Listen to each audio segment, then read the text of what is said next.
Permítanme a mí, su conductor Esteban Checho, comentarles algo. El principal uso del litio en la actualidad es para la fabricación de baterías eléctricas recargables. El mayor potencial de esta industria responde a que procede del uso de estas baterías en vehículos a propulsión eléctrica y en sistemas de almacenamiento energético. Las demandas de un mundo globalizado implican repensar estrategias para ser parte activa del proceso de industrialización y no solo para limitarse a que Argentina sea un proveedor de materias primas. Argentina justamente es uno de los países sudamericanos que concentra el 80% de las reservas de uno de los minerales más versátiles y necesarios del mundo, el litio. En este contexto vamos a estar dialogando con el diputado nacional que está elaborando un proyecto justamente para que sea reconocido el litio como un recurso estratégico, con actividad regulada y con una industrialización promocionada por el Estado. Además, agrego algo más, la Argentina junto a Bolivia y Chile compone lo que se llama el triángulo mágico del litio, también llamado el oro blanco. La Argentina es el tercer productor global de este recurso, tiene 93 millones de toneladas identificadas y un potencial que, según los proyectos de inversión en exploración ya en marcha, escala a 350 millones de toneladas de litio. Las ventas al exterior del litio pueden llegar a crecer a 2.100 millones en el año 2030. Y para 2050 harán falta 40 millones de toneladas de litio para las baterías de los autos, de los promisorios autos eléctricos. Miren si el litio no es esencial. De esto y mucho más vamos a charlar con quien es diputado nacional por el Frente de Todos, secretario general de Descamisados y profesor universitario, Marcelo Koenig. Bienvenido a Todas las Tormentas Juntas. Aquí Esteban Chacho. ¿Cómo te va? Buenas tardes. ¿Qué tal? ¿Cómo están? Muy bien, contento de conversar, entusiasmados porque a veces no entramos en conciencia, el litio como un recurso central. Yendo a lo que uno primero piensa es, en momentos donde el país tanto necesita ingresos, generar puestos de trabajo y todo lo que esto implica, ¿qué elemento esencial? ¿Somos conscientes realmente de tu óptica de lo importante que es el litio? Yo creo que este tema, esta discusión, esta pregunta que vos hacés es central.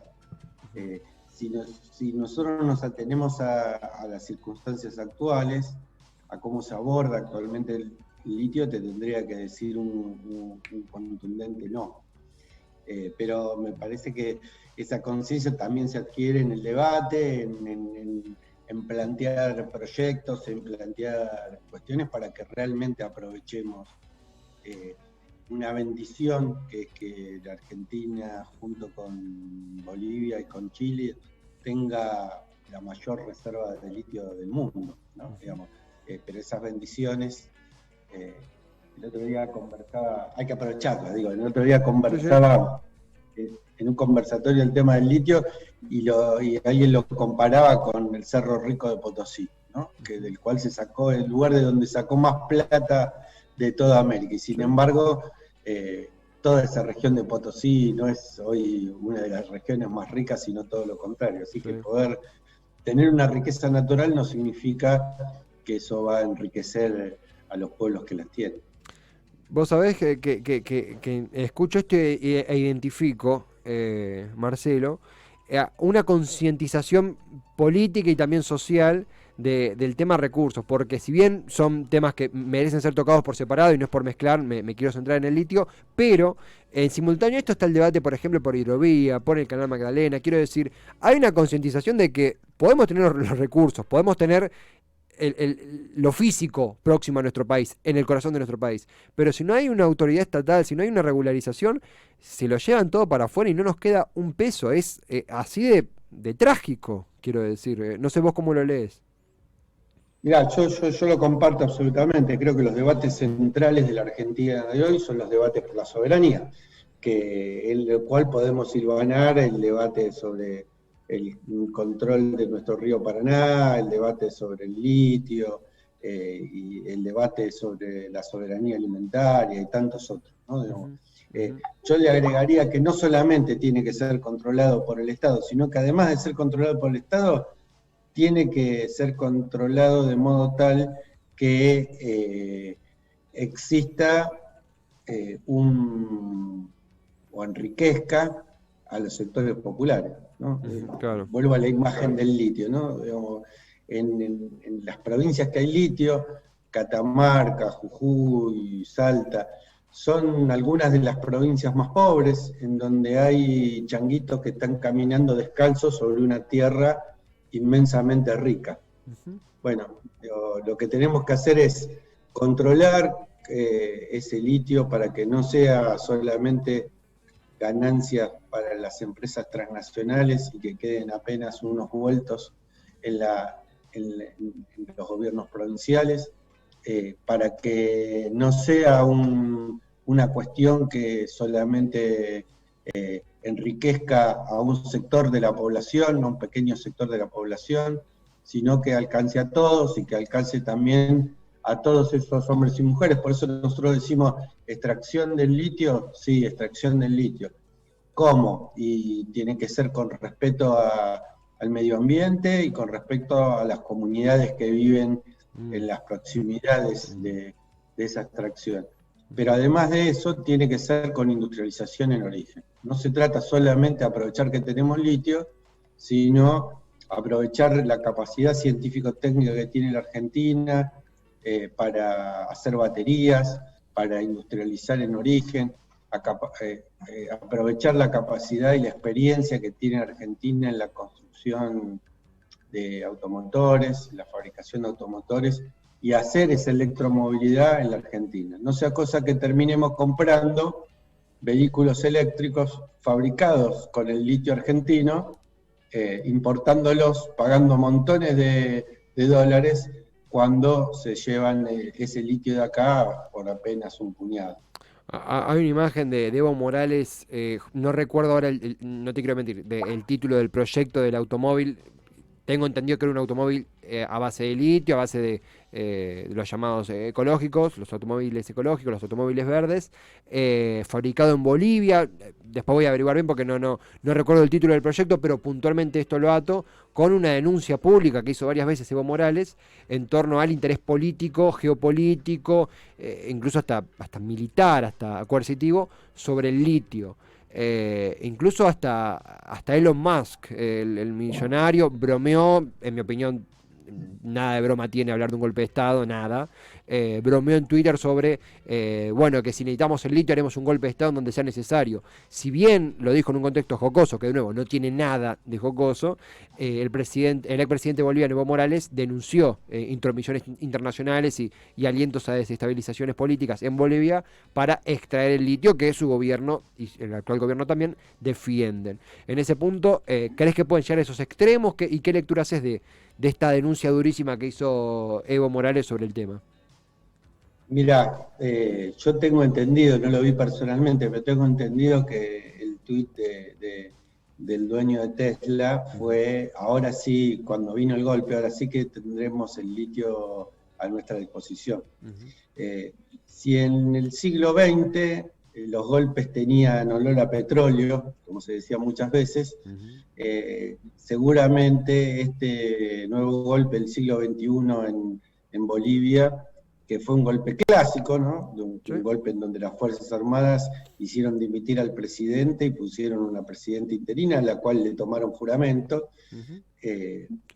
Es un golpe con olor a litio, sea lo que fuera el olor a litio, ¿no? Digamos, claramente hay intereses materiales concretos atrás y las grandes potencias quieren reservar nuestros recursos para sus arcas, ¿no? Aunque a veces no lo exploten ahora, que lo exploten después. Y la decisión soberana es que nosotros lo explotemos cuando queremos y para quien queremos. En esto la Bolivia de Evo tuvo una decisión soberana importante, que lo que permitió fue asociándose con otros, porque en Bolivia no había tanto desarrollo como sí existe en nuestro país, en el estudio del litio y en el estudio de muchas cosas. Pensemos que en la Argentina se pudo desarrollar la batería que lleva el satélite que lanzamos nosotros, así que tenemos un enorme desarrollo científico-técnico para aprovechar. Tenemos el recurso del litio, Y lo que hace falta es precisamente instalar el debate para que exista la decisión política de que ese litio no se lo lleven las empresas multinacionales, y me parece que esa es una discusión central, ¿no? A mí me parece que de las discusiones por la soberanía, que como decíamos antes son las discusiones determinantes, la del litio es una de las más importantes. Marcelo, también en ese punto, en muchos casos de debates por soberanía de recursos está el factor licitación, ¿no? Incluso ha pasado que el propio gobierno, no quiero ser repetitivo con el tema, pero justo pasó en hidrovía y dio un ejemplo de que, bueno, tenemos la voluntad, pero cuando no está el capital, necesitamos la colaboración, la cooperación de la parte privada que pone la guita y el capital los mecanismos para extraerlo y hacer una coparticipación, hacer un 51-49, como se llama también. A veces es casi como materia obligada en los recursos argentinos. Algunos justifican esto diciendo que no está el capital, otros se oponen. Los dos costados tienen miradas muy sólidas, pero bueno, claramente la parte privada siempre nos incomoda porque hay muy malos antecedentes. En este punto, sobre el litio y en general, ¿qué lectura haces del rol licitador? ¿Cuál es tu expectativa al respecto? ¿Qué tan optimista sos sobre eso? Yo, para ser coherente con mi propia historia, milité en los años 90 en contra de las privatizaciones de todo y ahora no voy a cambiar de posición, ¿no? Me parece que como decía en la década del 30 Scalabrini Ortiz, que la inversión directa extranjera no es más que un condicionamiento de la política local. Y es mentira que no tenemos capital, sino que el problema es que muchas veces contabilizamos el ahorro argentino como forma de capital extranjero, ¿no? Digamos, en ese sentido me parece que la Argentina no es que carezca, sino que hay que construir la voluntad política de eso. Digo, me parece que la hidrovía es también exactamente así. Y ojo, con esto no estoy diciendo que quizás en algún rubro, en alguna cosa particular, incluso en el tema del litio, en alguno de los segmentos que hacen a esa cadena del litio, que hay que mirarlo como una cadena, no solamente como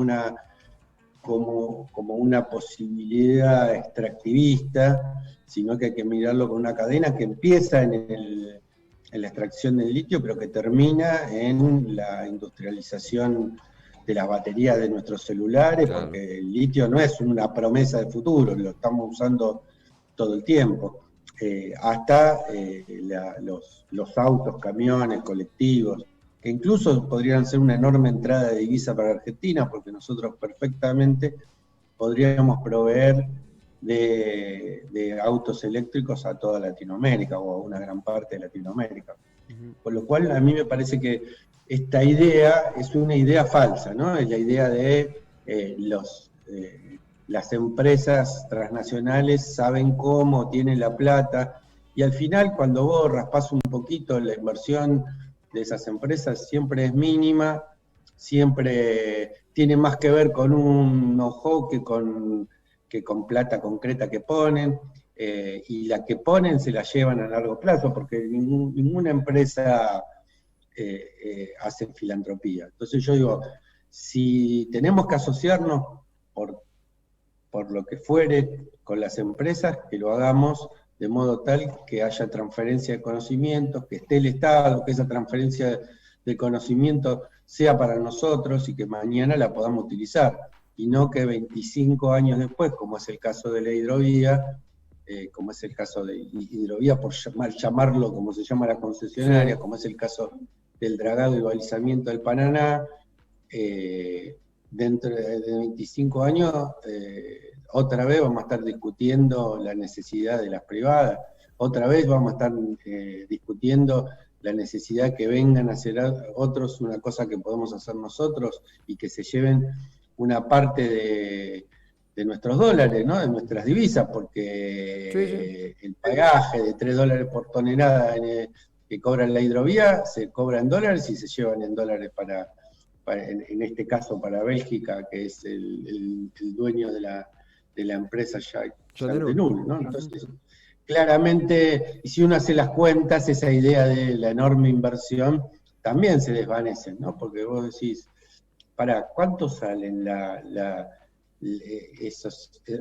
digamos, esas máquinas que tienen que hacer el dragado?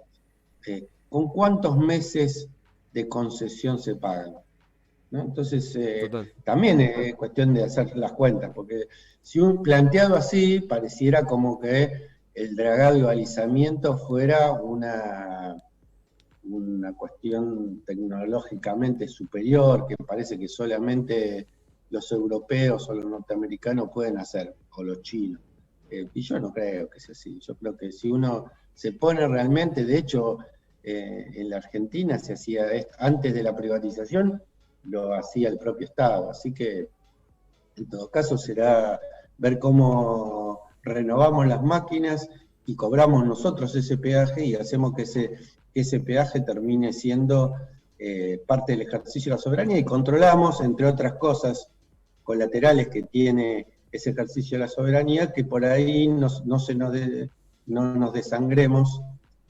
Hay un autor santafesino que tiene escrito un libro que dice: la Argentina sangra por las barrancas del Paraná, y no nos desangremos porque realmente una parte importante del contrabando sale por esa vía, ¿no? Sí. Todo el mundo habla que sale el 80% de nuestras exportaciones. Ahora, lo que desnudó Vicentín cuando salió a la luz es que, entre otras cosas, por ejemplo, la filial paraguaya de Vicentín, con apenas un puñado de empleados, facturaba millones y millones de dólares. Y vos decís, ¿cómo hacía esto? ¿Por qué la Vicentín de acá tenía una proporción entre empleados y facturación mucho más baja, más alta, lo que sea, digamos, que la que tenía la de Paraguay o la que tenía la de Uruguay? Bueno, esto, evidentemente, ahí hay una cosa que no estábamos controlando, ¿no? Independientemente también, esto que decíamos antes, del ejercicio desde nosotros, desde los argentinos, desde el Estado particularmente. Bueno, evidentemente ahí hay un debate pendiente, y digo debate pendiente porque todavía no nos da la correlación de fuerza para romper aquella ideología sembrada en los 90, expresamente sembrada en los 90. Viene a mi memoria Grondona y Neustadt, que hacían una campaña permanente para la privatización de todo, y Neustadt con los teléfonos, en esta capacidad de comunicación que siempre tuvo la derecha, agarrando un teléfono y diciendo: yo acá no veo la soberanía. ¿Dónde está la soberanía? Claro. Bueno, ahí está la soberanía, en que nosotros podamos recuperar lo nuestro y decidir sobre nuestras riquezas y aprovecharlas en función de una justa distribución en nuestra población. Incluso, Marcelo, también lo que sucede con hidrovía, con el litio, yo creo que mismo como decías, en sintonía con lo que decías vos, hay una conciencia ciudadana cada vez más grande, una audiencia pública por el canal Magdalena,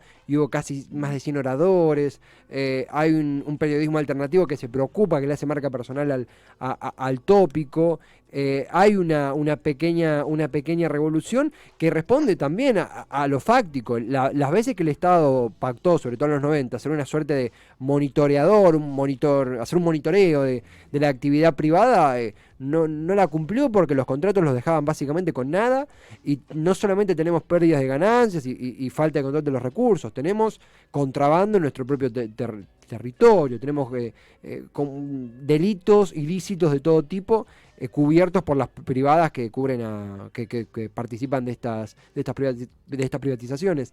En este sentido, Marcelo, comenzando a concluir, obviamente que acá también vos mencionabas el rol del Estado, justo respecto a hidrovía también, el nuevo ministro de Transporte, Guerrera, tuvo frases un poco ambiguas, de que bueno, no se iba a sumar a la dramatización de hidrovía, de que hace poco nadie hablaba de hidrovía, en mi opinión bastante desacertado. Uno entiende también de que el Ministerio de Transporte está bajo el ala masista, que es un ala que busca hacer buenas migas con los privados, no parte de la política, parte de la unidad, parte de todo, pero uno no deja de serle incómodas las declaraciones del ministro. En ese punto también hay una, no quiero decir interna, pero sí intercambio muy sano y que celebramos, que está bueno que suceda en un gobierno diverso, entre referentes como Tayana, Durañona, con el tema hidrovía, por un lado, y por el otro, de nuevo, Guerrera, incluso el propio presidente, que se mostraron más reacios, más prorroguistas, más a favor de esperar para la licitación.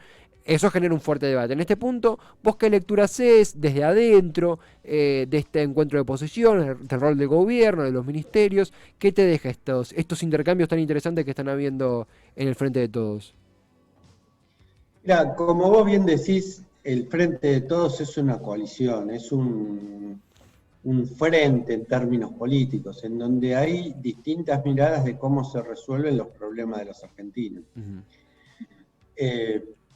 Particularmente participo de la misma mirada que participa mi amigo y compañero Jorge Tayana respecto del tema del canal de Magdalena, respecto del tema de la soberanía en el Paraná.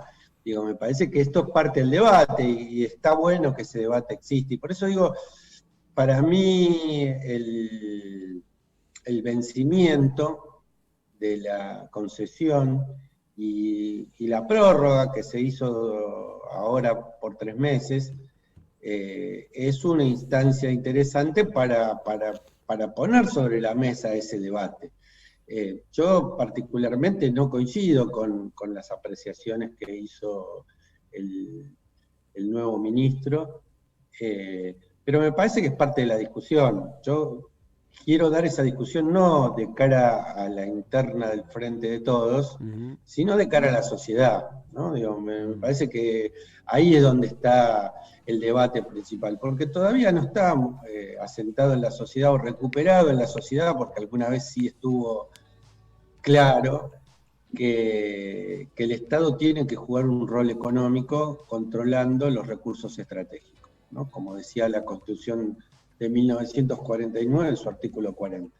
A mí me parece que tiene que ser así, pero el a mí me parece es parte de un debate de una fuerza política que hay algunos que tienen una mirada en donde privilegian siempre lo empresarial sobre lo estatal. Bueno, también hay otro debate pendiente que es cuáles son las cuestiones estratégicas en las cuales tiene que meterse el Estado, porque tampoco es que el Estado tiene que meterse en todo, ¿no? Digo, me parece que todos estos debates enriquecen la política, no hay que suprimirlos, no hay que decir o se está de acuerdo o se va para afuera, ¿no? Digamos, me parece que en el Frente de Todos no sobra nadie,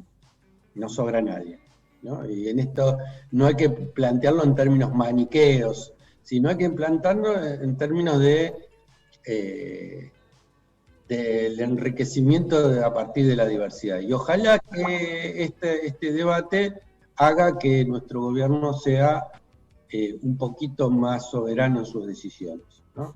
Yo entiendo que debe haber presiones, entiendo que además de las concepciones también juegan, ¿no? Digamos, cuando en la Convención Constituyente de 1949 se aprobó ese artículo 40 al que le hacía referencia, fueron varios embajadores, entre ellos el embajador belga, a apretarlo a Perón para decirle que esto no tenía que aprobarse, porque lo que planteaba, entre otras cosas, ese artículo 40 en la parte final era la idea de que los servicios públicos no solamente eran propiedad del Estado, sino que no podían ni siquiera ser concedidos,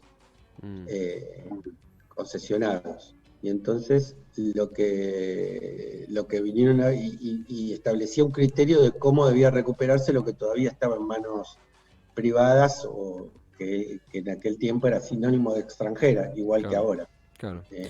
Y estos fueron las propias embajadas a apretarlo a Perón. Perón dijo, la Asamblea Constituyente es soberana. Claro, sí. Tenemos un fuerte antecedente ahí y una guía para continuar, y mismo lo que vos comentabas, un debate en torno de cara a la sociedad que celebramos aquí, obviamente aún es un largo camino que recorrer, pero cada vez más consciente por lo que vemos, recibimos, intercambiamos, de la importancia del debate ciudadano popular por la soberanía de los recursos. Marcelo, ha sido súper claro, siempre nos brindás el tiempo para charlar, para explayarnos, para preguntar todo. Extiendo este agradecimiento a vos y a tu equipo de prensa, América, que siempre la mejor onda para concretar, para charlar. Así que de verdad, un placer inmenso y cuando quieras nuevamente invitado. Bueno, muchísimas gracias. La verdad que siempre que, vengo, iba a decir en realidad, que nos conectamos Claro. con Radio Cítrica, eh, se pueden hacer charlas más interesantes, extensas, incluso charlas que no tienen que ver con las cosas más coyunturales. Y eso Ujú. está bueno, ¿no? Porque a veces los debates del día a día o los debates sobre la pandemia, no digo que no sean importantes, no digo que no sean trascendentales en la Argentina, pero a veces se comen toda Sí, la agenda. Y estos debates, que son los debates por la soberanía, no están, no van a salir en la tapa de Clarín, no van a estar en la tapa de La Nación, no van a ser de aquellos que hablan todo el día los grandes monopolios mediáticos, sino que, y esto es una tarea de la comunicación popular, ¿no? Poner en total. agenda estas discusiones, y la verdad que ustedes lo hacen, así que siempre me siento cómodo conversando con ustedes. Muchas gracias, Marcelo. Bueno, lo mismo decimos, es un placer cumplir con ese rol que es lo que al fin y al cabo nos motiva cada vez que estamos frente al micrófono. Así que gracias de verdad a vos, a tu equipo, un placer y seguramente dentro de muy poco estamos aquí de vuelta. Un abrazote y muy buena semana. Dale, buenísimo. Abrazo grande Abrazo. para los oyentes y las oyentes de Radio Cítrica. Muchas gracias, muchísimas gracias Marcelo. Abrazo inmenso, la verdad que una charla profunda, una charla como siempre tenemos con Marcelo, donde recorremos diferentes ecosistemas del mundo político y social y siempre nos queda la misma conclusión, ¿no? Esto de como la lucha recién empieza en el buen sentido, cuántos dispositivos y cuántos escenarios hay por los cuales luchar. Hemos hablado, recuerdo en notas anteriores, sobre el discurso de Cristina de funcionarios que funcionan y funcionarios que no, y nos permitimos hacerle una radiografía. Como lo dijo él, de cara a la sociedad, bueno, ¿cómo nos influye a nosotros? ¿Es un debate social los roles de los funcionarios? Sí, está bueno que lo debatamos, está bueno que cuestionemos, y está bien que aceptemos, blanqueemos que a veces hay cosas que nos caen muy bien, cosas que nos generan dudas y queremos preguntar más, investigar, y en este caso puntualmente empezamos hablando del litio, que es justamente el corazón de un proyecto en el cual está laburando en el área legislativa, y eso obviamente decantó en la lucha, la historia de la lucha por nuestra soberanía, por nuestros recursos y el rol nuestro, el rol de la sociedad civil. ¿Qué hacemos nosotros al respecto? La verdad que no es sorpresa la calidad de la nota, porque con Marcelo siempre se dan charlas memorables. Sí está bueno remarcarlo porque nos pone súper contentos y nos motiva a seguir haciendo, como bien dijo él, comunicación popular.